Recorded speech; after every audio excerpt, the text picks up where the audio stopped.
Bonsoir Jonathan Attias. Bonsoir. Alors, par le biais d'un documentaire, vous interpellez le public sur la démocratie participative. Le titre de votre documentaire, Des clics de conscience. Pourquoi interpeller sur ce thème ? Parce qu'aujourd'hui, il y a un besoin criant de démocratie. Je pense que ce soit les citoyens, à travers les nouveaux outils dont on dispose, on a vraiment envie d'être plus sollicités. Et donc, ce film-là parle de ça, parle de cette aventure de citoyens qui écrivent eux-mêmes des lois en utilisant les pétitions, en utilisant tous les outils dont on dispose aujourd'hui. Parce qu'aujourd'hui, beaucoup de gens participent effectivement à ces pétitions, mais aussi se posent la question, que deviennent ces clics après ? Exactement, et c'est ce qu'on montre d'ailleurs dans le film, c'est qu'aujourd'hui, il y a un réel engouement pour les pétitions en tant que telles, donc on en signe énormément, mais par contre, il n'y a pas de loi qui permette de rendre une pétition éligible. Et ça, c'est un vrai souci, parce qu'il y a un décalage entre notre souhait de nous impliquer dans les questions, les enjeux démocratiques, et ensuite un cadre légal qui permettrait à ces pétitions d'aboutir sur quelque chose. Et donc, on montre un peu aussi voilà, ce décalage qu'il y a et comment y pallier, parce qu'on peut s'allier ensuite avec des parlementaires et rentrer par d'autres voies pour faire aboutir les pétitions. Alors pour ce film, vous êtes basé sur un thème, l'agriculture, la santé, parce que c'est quelque chose qui touche et qui interpelle tout le monde. Tout à fait, en fait, c'est un film qui parle des semences en tant que tel, et parce que la question des graines, en fait, c'est une question proprement démocratique. Savoir est-ce que les graines appartiennent à certains groupes, à certaines industries qui peuvent se les accaparer, ou est-ce qu'ils nous appartiennent ? Exactement, qui font beaucoup de lobby.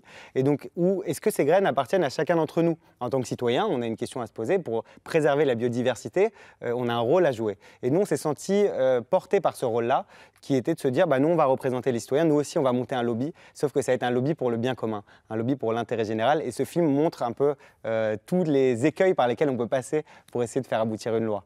Qu'est-ce que vous voulez vraiment expliquer aux gens ? C'est que le citoyen a du pouvoir ? Bien sûr, en fait, on a été tout à fait dépossédé de par l'éducation qu'on a reçue. On nous a appris qu'être un citoyen, c'était simplement voter. Alors que finalement, on peut concourir à l'écriture des lois directement. Mais le tout, c'est d'apprendre, en fait, et de se sentir légitime, de se sentir apte à le faire. Et je pense qu'aujourd'hui, on a besoin de reprendre confiance en nous, en ce pouvoir-là. Et c'est ce qu'on veut montrer non seulement à travers le film Des clics de conscience, parce que nous, on n'est rien ni personne avec Alexandre, mais on a réussi à écrire nous-mêmes une loi. Et à l'issue des projections, ce qu'on fait, ce sont des ateliers de démocratie où les personnes se forment elles-mêmes à écrire des lois. Et ça donne en fait une montée en compétences collective de la société à travers ces outils d'éducation populaire. Et à terme, j'espère qu'on pourra tous participer à l'écriture des lois. Alors c'est un peu la volonté politique, le président de la République l'a fait comprendre, qu'il demande de plus en plus aux citoyens de participer à la vie politique en général. Et donc là, c'est un vrai moyen parce que justement, on se rend compte que c'est le manque d'information qui fait que souvent le public, la population en général, ne réagit pas ou n'intervient pas. Tout à fait. En fait, du côté des citoyens, on reproche aux politiques de ne pas assez nous impliquer. Mais nous, on a un rôle à jouer qui est d'observer déjà les lois qui sont votées. C'est quelque chose de très important. Et puis ensuite, on peut et on doit d'ailleurs solliciter les députés, les sénateurs que nous avons nous-mêmes élus pour leur demander de se positionner sur les lois qui nous intéressent. Et nous, on travaille sur une nouvelle loi à travers une pétition qui est sur Internet actuellement, qui s'appelle « Pour un droit d'amendement citoyen ».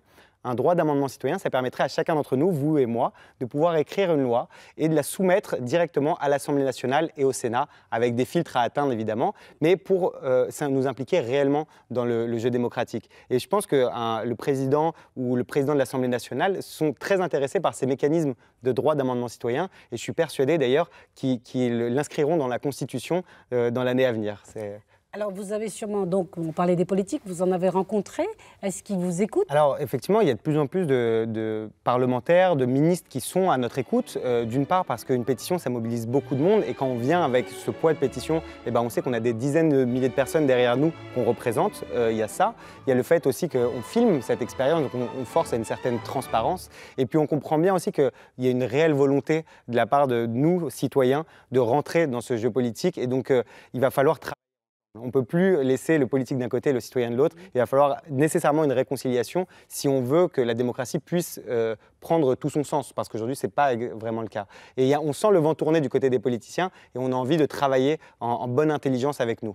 Où est-ce qu'on peut le voir, ce documentaire? Alors, c'est un documentaire qui est présent au cinéma actuellement, partout en France. On a un site internet qui s'appelle déclicdeconscience.fr. Et en fait, c'est une distribution associative, c'est-à-dire que ce sont les personnes qui viennent nous solliciter pour demander une projection dans leur ville. Et nous, on l'organise avec eux, avec le cinéma, justement. Et on vient, que ce soit Alexandre ou moi, on se déplace dans chacune des villes pour mener ces ateliers de démocratie où on apprend ensuite à écrire des lois. Et on fait ça toute l'année. D'ailleurs, tous les jours, on est dans une ville pour présenter le film. Voilà, c'est un vrai plaisir de le faire. Merci Jonathan Thiès. Merci à vous, merci beaucoup.